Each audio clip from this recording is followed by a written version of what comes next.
Knowing one's impact is really an essential component of teaching, and it was one that I know for myself. It took me several years to really be able to learn the importance of all of this. I recognized at some point that I needed to get more precise in what it was that I was doing, that I had an increasingly larger basket of strategies. I knew how to do lots of different strategies, but it was really more on a whim about whether I would use graphic organizers on a particular day, or whether I would have students doing a concept sort with vocabulary, for example. And at some point, I suppose, in my own career, I recognized, you know what, I just need to be more precise. I need to understand what it is that I'm doing that seems to be advancing student learning, and are there things that I'm doing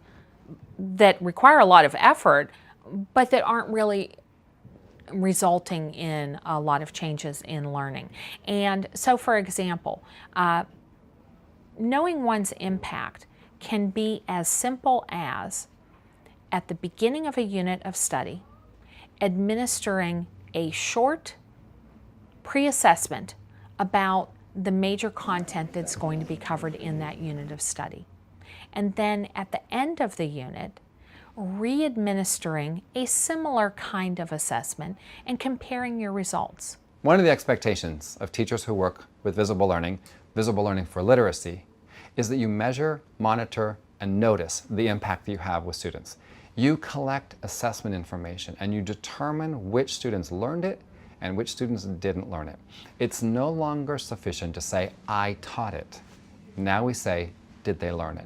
We don't hold any strategy in higher esteem than students' learning. We will do what it takes to cause learning. Students need to be aware of it. Teachers need to be aware of it.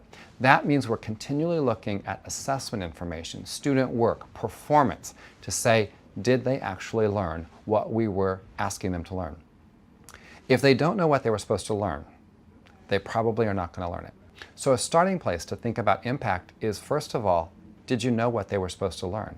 Did students know what they were supposed to learn? And did you have good tools to collect data to determine who learned it and who didn't?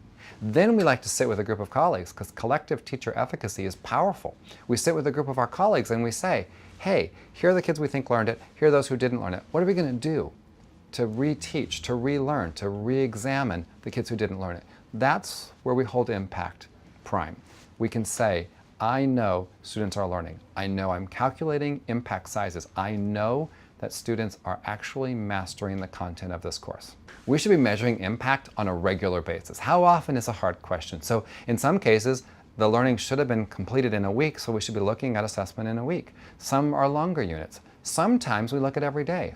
When we look at our success criteria, we should have evidence daily. Did students get it? Did they learn it? But on a bigger impact scale, we're looking at probably every 3 to 5 weeks. We're saying, yeah, are they making progress on that? Each day we're noticing whether or not they've mastered the learning intention through the success criteria. But at the bigger level of impact, we wait several weeks to see if the units of instruction are making a difference in students' lives. Pre-assessment at the beginning of a unit of study, post-assessment at the end of the study, and now calculate that impact size and decide for yourself, did I hit that 0.40 or greater hinge point in making a difference in student learning? And it gives you great information about what worked, what didn't work, and what it is that you might want to try differently, and what it is that you want to continue to do because it had great impact.